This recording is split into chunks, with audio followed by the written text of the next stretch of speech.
اعوذ باللہ من الشیطان الرجیم بسم اللہ الرحمن الرحیم. ویورز السلام علیکم.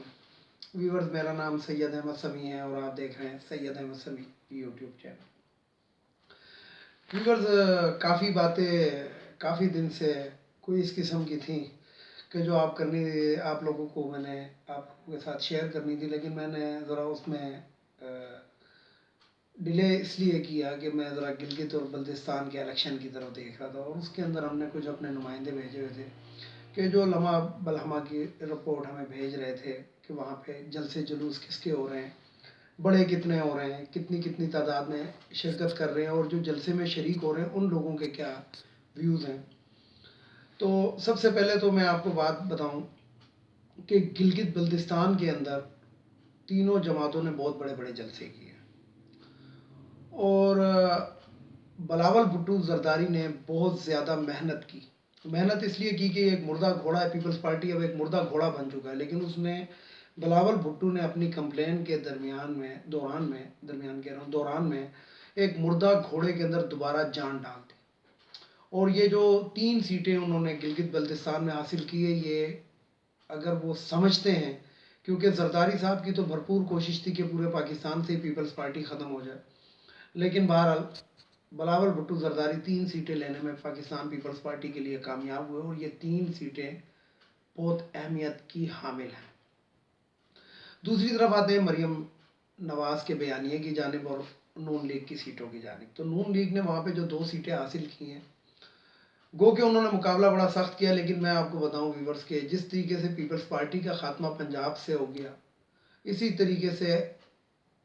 نون لیگ کا خاتمہ جو ہے اب تقریباً پنجاب سے اور پورے پاکستان سے ہو جائے گا. مطلب یہ ہوتا ہے کہ یہ فتح کے قریب پہنچ کے بھی فتح نہیں حاصل کر سکتے. اس کی وجہ یہ ہے کہ جو چند ووٹوں سے، ویورز آپ کو معلوم ہے کہ چند ہزار ووٹوں سے یا چند 100 ووٹوں سے الیکشن جیتا جاتا ہے، اور وہی چند 100 لوگ جو ہوتے ہیں جو مخالف ہو کے دوسری پارٹی کے اندر چلے جاتے ہیں، جو آپ کے بیانیہ کو مسترد کر دیتے ہیں. تو نون لیگ نے بہرحال وہاں پہ مریم نواز نے بڑے جھوٹ بھی بولے، انگلیاں بھی دکھائیں لوگوں کو، جیسے کہتے ہیں دھمکیاں بھی دیں، اداروں کو بھی دھمکیاں دیں، لیکن بہرحال ہوا وہی جس کا اندیشہ تھا. اور جو کراؤڈ اتنا ہوتا تھا، تو ہمارے لوگوں نے جب پتہ کیا کراؤڈ سے، انہوں نے کہا جی ہم نے تو نون لیگ کو ووٹ ہی نہیں دینا، ہم تو صرف اس کی شکل دیکھنے کے لیے آئے کہ واقعی یہ نانی ہے کہ نہیں ہے. تو اور کوئی وجہ نہیں تھی. جو جلسے جلوسوں میں جو رش تھا، نہیں تو کچھ فوٹوز آپ اور کچھ ویڈیو آپ دیکھ چکے ہوں گے یوٹیوب کے اوپر بھی اور سوشل میڈیا کے اوپر بھی، کہ وہاں پہ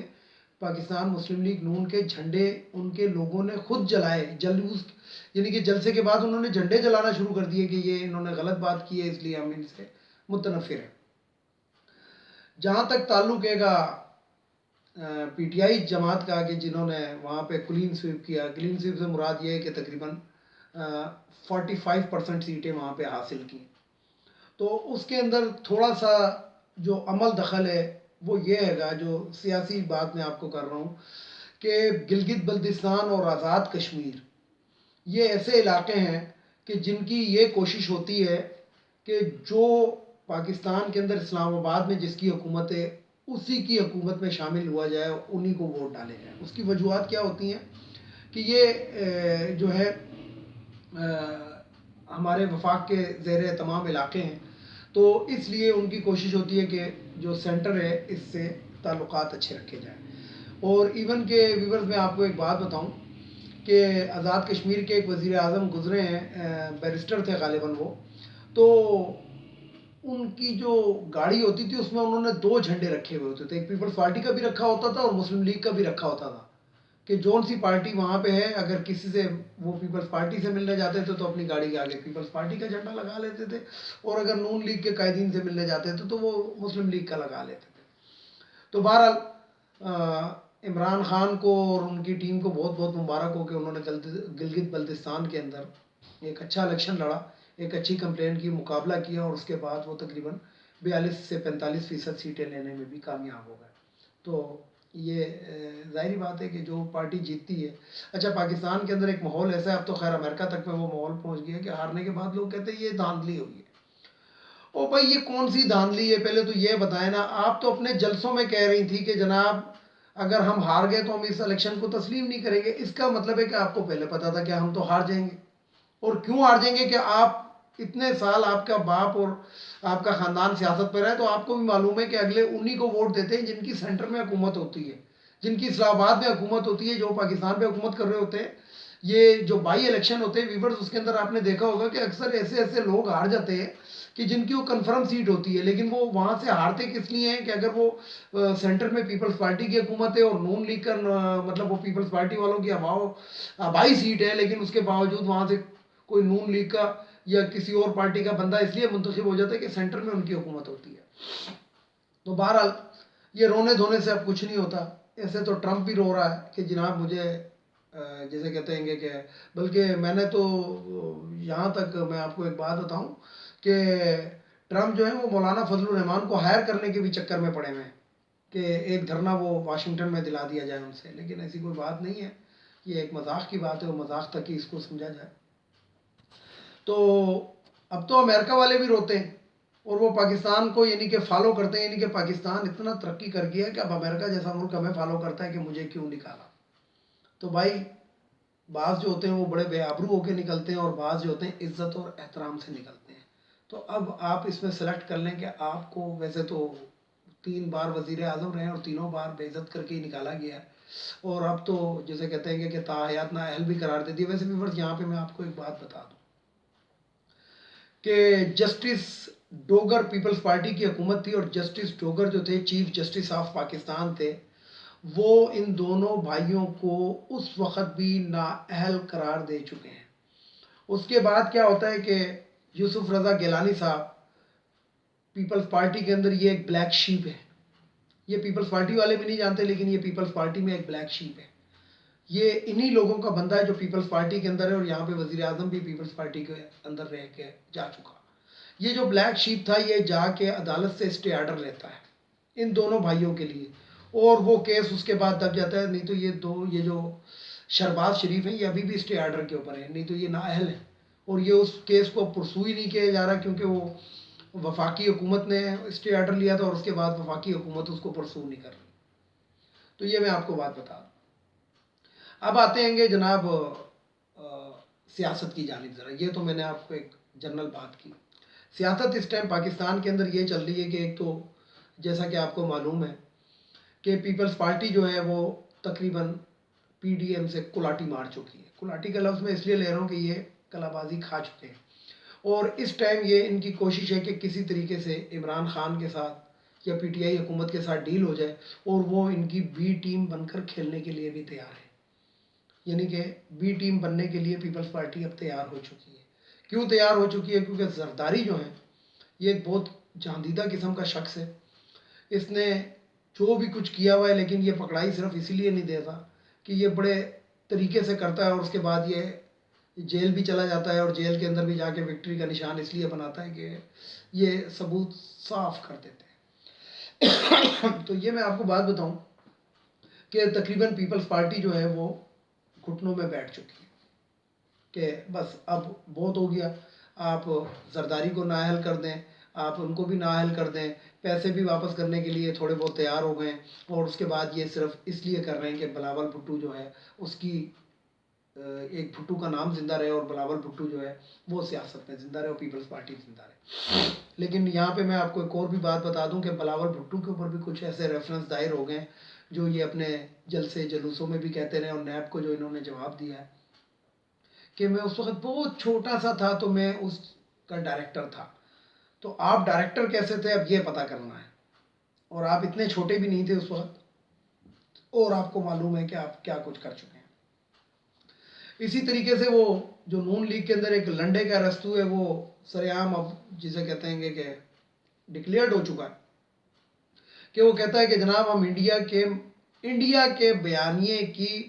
کھل کر جسے کہیں گے ہم اس کا ساتھ دیں گے.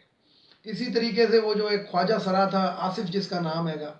وہ خواجہ سرا آصف جو ہے وہ پورے جسے کہتے ہیں کہ وہ ایک انڈیا کی ایک فلم آئی تھی منا بھائی ایم بی بی ایس, میاں بیوی بچوں سمیت, اس کا مخفف ایم بی بی ایس کا ملتا تھا میاں بیوی بچوں سمیت. تو جو خواجہ سرا آصف صاحب ہیں وہ میاں بیوی بچوں سمیت جو ہیں وہ گھیرے گئے ہیں, اور انہوں نے بھی ایک درپردہ ایک ہاؤسنگ اسکیم بنائی تھی، اور وہ ہاؤسنگ اسکیم کے اندر اب عوام کو پیسہ ان کو واپس کرنا پڑے گا، کیونکہ نیب ان پہ بڑا پکا ہاتھ ڈالنے لگی ہے۔ جو لنڈے کے رفتو صاحب ہیں ان کا تو میں نے آپ کو بتا دیا۔ اس کے اندر ایک چھوٹی سی آواز آج کل فضل الرحمان کو بھی آ رہی ہے۔ وہ فضل الرحمان کی کیا آواز آئی کہ جناب یہ جو گلگت بلتستان کے اندر جو الیکشن ہوا ہے یہ 2018 کی تاریخ دہرائی گئی ہے، تو بالکل میں ان کے بیانے سے 200% متفق ہوں، کیونکہ 2018 میں بھی پی ٹی آئی کو سینٹرل کے اندر گو کے اکثریت نہیں ملی تھی، لیکن وہ جو حکومت بنانے میں کامیاب ہوئی تھی، تو بالکل 2018 کی اچھا مولانا فضل الرحمان بیان اس قسم کا دیتے ہیں کہ اگر ان کو کلابازی کھانی پڑے نا تو وہ کہیں گے مطلب وہ کھا لیں، یعنی کہ وہ کھل کے نہ کسی کا صاحب، وہ شاعر نے کیا شعر کہا تھا کہ خاک پردہ ہے کہ چلمن سے لگے بیٹھے ہیں، صاف چھپتے بھی نہیں سامنے آتے بھی نہیں۔ تو انہوں نے جو بیان دیا ہے کہ یہ جو الیکشن ہے یہ ریپلے ہے 2018 کا۔ اب ظاہری بات ہے وہ ریپلے ہی تھا، کیونکہ پاکستان میں 2018 میں پی ٹی آئی جیتی تھی، وہاں پہ اب جیت گئی۔ اب انہوں نے یہ بیان کس لیے دیا؟ یہ صرف اس لیے دیا کہ اگر کل کو میرے لیے کوئی نرم گوشہ حکومت کے اس میں پیدا ہو جاتے تو یہ کہیں گے ہاں جی 2018 کے اندر پی ٹی آئی کو ملی تھی، تو اس لیے میں نے تو وہی بیان دیا۔ اور اگر یہ نون لیگ والے جو ہیں یا پی ٹی آئی پیپلز پارٹی والے ان کو وہ کریں گے تو کہیں گے ہاں جی دیکھیں نا 2018 میں بھی دھاندلی ہوئی تھی تو اب بھی ہوئی ہے۔ یعنی کہ یہ شخص جو ہے، تو ویورز جیسے میں نے اپنی پچھلی ویڈیو میں بھی آپ کو کہا تھا ایک میں کہ یہ جو جنت سے نکالنے کے بعد جو شیطان کا کام تھا وہ اب مولانا فضل الرحمان کا کام ہے۔ اس کا کام ہے لوگوں کو بہکانا، اپنی چپڑی چپڑی باتوں کے اندر لے کر آنا، یعنی کہ جس طرح کہ ہمارا اور جو ہمیں چاہیے بھی، کیونکہ حاکم الدولہ اور حاکم الوقت کی اطاعت کرو، تو عمران خان ہمارا وزیر اعظم ہے، پورے پاکستان کا وزیر اعظم ہے، تو ہمیں چاہیے کہ ہم اس کی اطاعت کریں۔ اور یہاں پہ میں ایک بات کہوں گا کہ انہوں نے پچھلے دنوں اپنے اس میں کہا کہ اسلام کو عمران خان سے خطرہ نہیں ہے، اسلام کو اگر خطرہ ہے تو فضل الرحمان سے خطرہ ہے، اور یہ ایک حقیقت ہے۔ یہ ایک ایسی امکنا صدقنا قسم کی حقیقت ہے کہ جس سے اب جو جاہل قسم کے لوگ ہیں جنہوں نے کتابوں کی اور اسکولوں کی شکل ہی نہیں دیکھی ہے، اور ان کو ایک لائن پر چڑھا دیا گیا ہے کہ اگر تم نے یہ نہیں کہا تو تم کافر ہو جاؤ گے، ان کو اتنا ڈرا دیا گیا ہے جو مدرسے کے طالب علم ہیں کہ اگر تم نے فضل الرحمان کو مولانا نہیں مانا تو آپ کافر ہو جائیں گے۔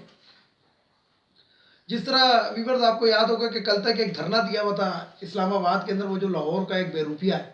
میں اس کو بے روپیہ اس لیے کہوں گا کہ میں اس کو مولوی ماننے کے لیے تیار نہیں ہوں، بلکہ میں تو اس کو انسان بھی ماننے کے لیے اس لیے تیار نہیں ہوں کہ یہ کون سا مولوی ہے، یہ کون سا مولوی ہے کہ جو جناب ایک اذان کی آواز آتی ہے تو کہتا ہے وہابیوں کی اذان کی کوئی وقت اور اوقات نہیں ہوتی، تو ایسے مولوی کو ڈوب کر شرم سے مر جانا چاہیے۔ میں آپ کو مولوی صاحب اسلام کی ایک بات بتا دوں، شاید آپ کو نہ پتا ہو، اور میرے توسط سے اگر کوئی شخص ان کی پارٹی کا اگر کوئی سن رہا ہے تو وہ اس مولوی تک یہ بات ضرور پہنچا دے کہ اگر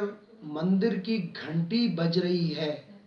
اور آپ باہر کوئی اپنا وہ کر رہے ہیں تو اس وقت چپ ہو جائیں کہ ان کی عبادت میں خلل نہ پڑے۔ عبادت کے اندر کسی کے بھی خلل ڈالنا یا اس کا مذاق اڑانا انتہائی غلط ہے۔ آپ کہتے ہیں جناب آپ نے جو دھرنا دیا کہ جی فرانس کے سفیر کو ملک سے نکال دو، تم ماں میں لگتے ہو،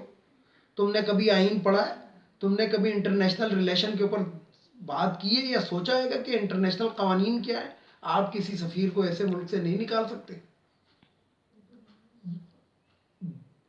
ایون کہ اگر آپ حالت جنگ میں بھی ہیں اس ملک کے ساتھ، یعنی کہ اگر انڈیا اور ہم اگر حالت جنگ میں ہیں اور انڈیا ہم پہ حملہ کر رہا ہے اور ہم انڈیا کے اوپر حملہ کر رہے ہیں، تو ہم پھر بھی ان کے سفیر کو نہیں نکال سکتے۔ یہ ایک قانون ہے جس کے اوپر سائن ہوئے ہیں گے یونائٹڈ نیشن کے اندر کہ یہ تمام ملک ایسا کام نہیں کریں گے۔ ویورز آپ کو یاد ہوگا یہ صدام حسین کے دور میں جب امریکہ کی اور عراق کی جنگ چل رہی تھی تو ان کے جو سفیر تھے امریکہ کے اندر، مجھے ان کا نام اس ٹائم میرے ذہن میں نہیں ہے، تو وہ امریکہ سے نہ ان کو نکالا گیا تھا نہ امریکی سفیر کو عراق سے نکالا گیا تھا۔ یہ بیوقوفانہ باتیں، یعنی کہ جسے کہتے ہیں کہ یہ ایسی بات ہے کہ ہاں اس کے لیے یہ ہوتا ہے کہ آپ اپنے ملک کے اندر سب سے پہلے پارلیمنٹ کے اندر قانون سازی کریں، قانون سازی کے بعد آپ وہ جو قانون ہوتا ہے اس کو لاگو کریں تو اس کے بعد تو ہم نکال سکتے ہیں، ادروائز ہم نہیں نکال سکتے ہیں۔ ہاں چیزوں کا بائیکاٹ اگر کہتے ہیں تو جناب آپ اپنے گھر میں مت استعمال کریں، میں اپنے گھر میں نہیں استعمال کروں گا، آپ لوگوں کو موٹیویٹ کریں۔ اس کا یہ طریقہ نہیں ہے کہ آپ آگے دھرنا دے کے بیٹھ جائیں اور اس کے بعد آپ لوگوں کو بتائیں کہ جناب یہ دیکھو ہم پہ شیلنگ ہو رہی ہے، یہ ہو رہی ہے، وہ ہو رہی ہے۔ جب آپ قانون کو ہاتھ میں لیں گے تو قانون لازمی حرکت میں آئے گا۔ اور مولانا صاحب یہ جو آپ حرکتیں کر رہے ہیں یہ بہتر نہیں ہے، یہ میں آپ کو بتا دوں، کیونکہ اسلام میں بھی اس کا کوئی وہ نہیں ہے، نہ تصور ہے اور نہ کچھ ہے۔ جب رسول پاک صلی اللہ علیہ وسلم نے نجاشی کے پاس حبشہ کے دربار کے اندر مسلمان سفیر کو بھیجا تھا تو کیا انہوں نے نکال دیا تھا؟ جب مدینہ کے اندر ریاست مدینہ قائم ہو گئی تھی اور مکے کے اندر ابو سفیان کے پاس بھیجا گیا تھا سفیر کو، تو کیا اس نے گھر سے نکال دیا تھا؟ یا ابو سفیان نے جو سفیر رسول پاک صلی اللہ علیہ وسلم کے پاس بھیجا تھا کیا اس کا قلم کر دیا تھا سر، یا اس کو مار دیا تھا، یا اس کو نکال دیا تھا، کیا کیا تھا؟ نہیں، ایسے نہیں ہوتا۔ جو سفیر ہوتا ہے اس کو ایسے نہیں نکالا جاتا۔ اس لیے یہ عوام میں یہ جہالت پھیلانا خدا کے لیے بند کریں، اور یہ جو آپ لوگوں نے اپنی دکانیں سجائی ہوئی ہیں ان کو بند کریں۔ وہ ہمیں مسلمان ہی رہنے دیں، ہمیں تشدد پہ مت اسکائیں۔ آپ کی نظر کے اندر تو صرف آپ ہی مسلمان ہیں، باقی تو سارے کے سارے مسلمان ہی نہیں ہیں، کیونکہ آپ وہابیوں کی آپ کا دل کرے تو نماز کو نہ، اذان کو نہ مانیں، اس لیے کہ آپ مولوی ہیں۔ تو آپ نیا دین بنا کے ہم پر لاگو مت کریں۔ ویورز، یہ کچھ باتیں تھی جو میں نے آپ کے ساتھ کرنی تھی اور شیئر کرنی تھی۔ اس کے ساتھ ہی اجازت چاہوں گا، اور آخر میں وہی بات کروں گا جو میں اپنی ہر ویڈیو کے اختتام پہ کرتا ہوں، کہ ایک تو ان افغانیوں کو ہمارے ملک سے اب چلا جانا چاہیے اور حکومت کو اس کے اوپر سوچنا چاہیے، اور دوسرا جو ہے یہ خواتین کی مخصوص نشستیں بھی ختم ہونی چاہیے۔ یہ ہمارے جسے کہتے ہیں کہ پارلیمنٹ پہ بوجھ، یہ سلیکٹڈ ہو کر آ جاتی ہیں، مریم اورنگزیب جیسی، اور یہ دوسری تیسری جو ہے یہ جس طرح پیپلز پارٹی پہ پی ٹی آئی میں بھی کچھ ہیں، یہ آ جاتی ہیں۔ یہ عوام کی نمائندہ نہیں ہوتی، یہ صرف اپنے سرخی پاؤڈر لپسٹک کے لیے آتی ہیں اور اپنی شو بناتی ہیں، اور اس کے بعد جناب یہ ایسی ایسی باتیں کرتی ہیں جو کہ برداشت سے باہر ہے گا، کہ یہ ہمارے ملک کے خلاف، جن کو کسی نے ووٹ بھی نہیں دیا، صرف منظور نظر ہونے کے بعد یہ آ جاتی ہیں اور اس کے بعد ہمارے ملک اور قوم کے خلاف اور ہماری پارلیمنٹ کے خلاف باتیں کرتی ہیں۔ تو اس کے ساتھ ہی اجازت چاہوں گا، ویڈیو کو لائک کریں، سبسکرائب کریں، بیل آئیکن کے بٹن کو ضرور دبائیں تاکہ میری نیکسٹ ویڈیو آپ کو مل سکے۔ اس کے ساتھ ہی اجازت چاہوں گا تمام ویورز کو، جاننے والوں کو اور سننے والوں کو۔ اللہ حافظ، اور آخر میں وہی نعرہ، پاکستان زندہ باد، پاک فوج پائندہ باد۔